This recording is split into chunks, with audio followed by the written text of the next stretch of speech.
નમસ્કાર મિત્રો, ખાસ કરીને આજના વિડીયોમાં આપણે નિંદામણના નિયંત્રણ માટેની વાત કરવાની છે, જેમાં આપણા ભારત દેશની 100% સ્વદેશી કંપની છે પારિજાત ઇન્ડસ્ટ્રીઝ ઇન્ડિયા લિમિટેડ. એમને એક પ્રોડક્ટ આવે છે વોસ્ટ્રિક્સ. હવે આ પ્રોડક્ટ વિશેની સંપૂર્ણ માહિતી આપવાની છે, જે આપણા ખેતરમાંથી તમામ પ્રકારના નિંદામણનો નાશ કરે છે. આ પ્રોડક્ટની માહિતી આપું એ પહેલાં હું આપને એ જણાવી દઉં, તમારા વિસ્તારમાં પ્રોડક્ટ ક્યાંથી મળશે એની માહિતી જોતી હોય તો અત્યારે જે નીચે નંબર દેખાઈ રહ્યા છે એ નંબર ઉપર તમે કોલ કરી અને વિશેષ માહિતી મેળવી શકો છો. હવે ખાસ કરીને જોવા જઈએ તો આપણે ખેડૂત ભાઈના ઘણી વખત અમને ફોન આવતા હોય છે, મેસેજ આવે છે કે પરેશભાઈ, અમારા ખેતરમાં નિંદામણ થાય છે અને અમારે નિંદવામાં પૂગતા નથી, અમારે કોઈ જ ભોગે દવાથી એને નિયંત્રણ કરવાનું છે. ત્યારે ભારત દેશની અંદર ઘણી બધી કંપનીઓ દવા નિંદામણ માટે બનાવતી હોય છે. ત્યારે અમે રિસર્ચ કર્યું, ત્યારે જે સારામાં સારું જે અમને પરિણામ લાગ્યું છે અને આપણી જમીન માટે પણ જે આમ કહી શકાય કે ઓછું નુકસાનકારક છે એવા કન્ટેનરોની વાત કરવાની છે. અને એમાં પણ જે આપણા ભારત દેશની 100% સ્વદેશી કંપની છે પારિજાત ઇન્ડસ્ટ્રીઝ ઇન્ડિયા લિમિટેડ,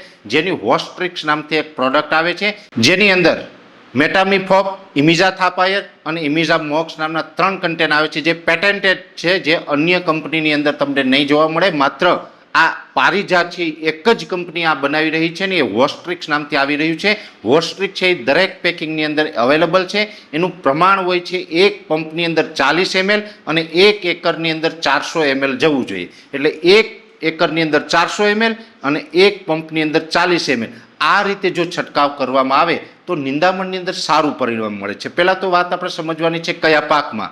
તો એની અંદર જોવા જઈએ તો અત્યારે આપણે ખરીફ પાક તરીકે 3 મુખ્ય એવા પાક છે, મગફળી, સોયાબીન અને તુવેર. આ ત્રણેય પાકની અંદર આ પ્રોડક્ટ વાપરી શકાય છે. અને આ પ્રોડક્ટ જે વોસ્ટ્રિક છે એની અંદર ગોળ પાંદવાળું અને પટ્ટી પાંદવાળું તમામ પ્રકારના નિંદામણનો નાશ કરે છે. ખાસ કરીને નિંદામણને તો બાળે છે, પણ નિંદામણને મૂળથી જ બાળી નાખે છે, જેથી કરીને અન્ય પ્રોડક્ટની સરખામણીએ આનું લાંબા ગાળાનું રિઝલ્ટ અને ખૂબ સારું પરિણામ છે એ આ વોસ્ટ્રિક્સની અંદર મળે છે. જો આપણે મગફળીનું વાવેતર હોય તો મગફળીનું જ્યારે વાવેતર કરીએ છીએ એના 16 થી 18 દિવસ પછીથી આપણે આનો છંટકાવ છે એ કરી શકીએ. અને જો મગફળી ઉગી ગઈ હોય તો ઉગી ગયા પછી 7 થી 8 દિવસ પછી તમે ગમે ત્યારે છંટકાવ કરી શકો છો. એવી રીતે સોયાબીન હોય તો સોયાબીન છે એ 25 દિવસનું થાય ત્યાર પછીથી એમનો છંટકાવ કરવાનો. તુવેરની અંદર પણ એ જ રીતે 25 દિવસ પછી આપણે એમનો છંટકાવ કરી શકાય છે. એટલે મગફળી, તુવેર અને સોયાબીન જે અગત્યના પાક છે ને એની અંદર અલગ અલગ પ્રકારના ગોળ પાંદવાળા અથવા તો પટ્ટી પાંદવાળા જે નિંદામણો થાય છે,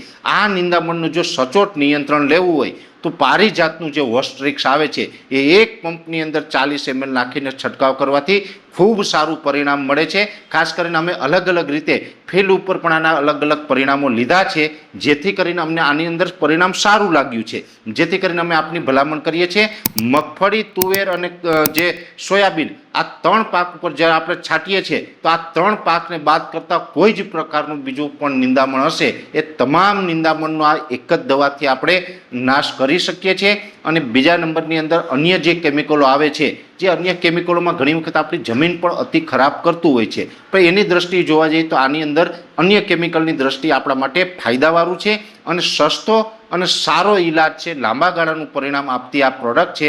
જેથી કરીને અત્યારે ખરીફ પાકની અંદર તુવેર, સોયાબીન કે મગફળીનું વાવેતર હોય ને એની અંદર કોઈ જ પ્રકારનું નિયંત્રણ કરવું હોય તો અમે જે આનો પરિણામ લીધા છે એટલા માટે અમે આપને ભલામણ કરી રહ્યા છીએ કે પારિજાત ઇન્ડસ્ટ્રીઝ ઇન્ડિયા લિમિટેડનું વોસ્ટ્રિક્સ આવે છે, જેની અંદર પેટેન્ટેડ જે 3 કન્ટેન છે, જે અન્ય કંપનીની અંદર આપણે ક્યારેય પણ મળવાના નથી. આ વોસ્ટ્રિક્સનો આપણે વપરાશ કરી અને નિંદામણનો નાશ કરી શકીએ છીએ. જો નિંદામણને છે એ અત્યારથી જ શરૂઆતથી જ કંટ્રોલ કરીએ તો જ આપણા માટે ફાયદારૂપ હોય. પછી નિંદામણ ખૂબ મોટું થઈ જાય અને નિંદામણ પાકે છે તો એ નિંદામણથી દર વર્ષે પછી એનો વધારો થતો જશે.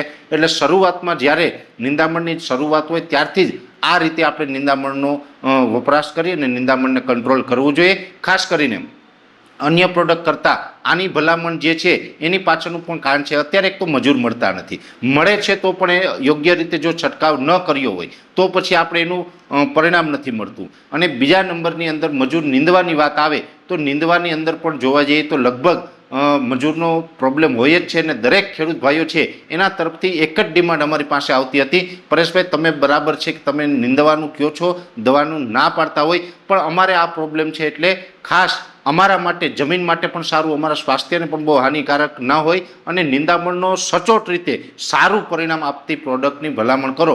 ત્યારે સતત 2-3 વર્ષથી હું આ જે રિસર્ચ કરી રહ્યો હતો, અલગ અલગ કંપનીના મેં ઘણી બધી કંપનીના ટ્રાયલ લીધા અને દરેક કંપનીના ટ્રાયલના અંતે આ જે પારિજાત ઇન્ડસ્ટ્રી ઇન્ડિયા લિમિટેડનું હોસ્ટ્રિક છે એનું પરિણામ મને ખૂબ સારું લાગ્યું અને મને ખેડૂતના હિતમાં દેખાયું, જેથી કરીને અમે દરેક ખેડૂત ભાઈઓને આની ભલામણ કરી રહ્યા છીએ. એટલે ખાસ દરેક ભાઈઓએ નિંદામણ માટે હોસ્ટ્રિક્સનો વપરાશ કરવો એવી ભલામણ છે. અંતે આ વિડીયોની અંદર એટલું જ. અંતમાં દરેક મિત્રોને વિનંતી રહેશે, આ વિડીયોને લાઈક આપીને દરેક ગ્રુપમાં શેર કરી દેવો.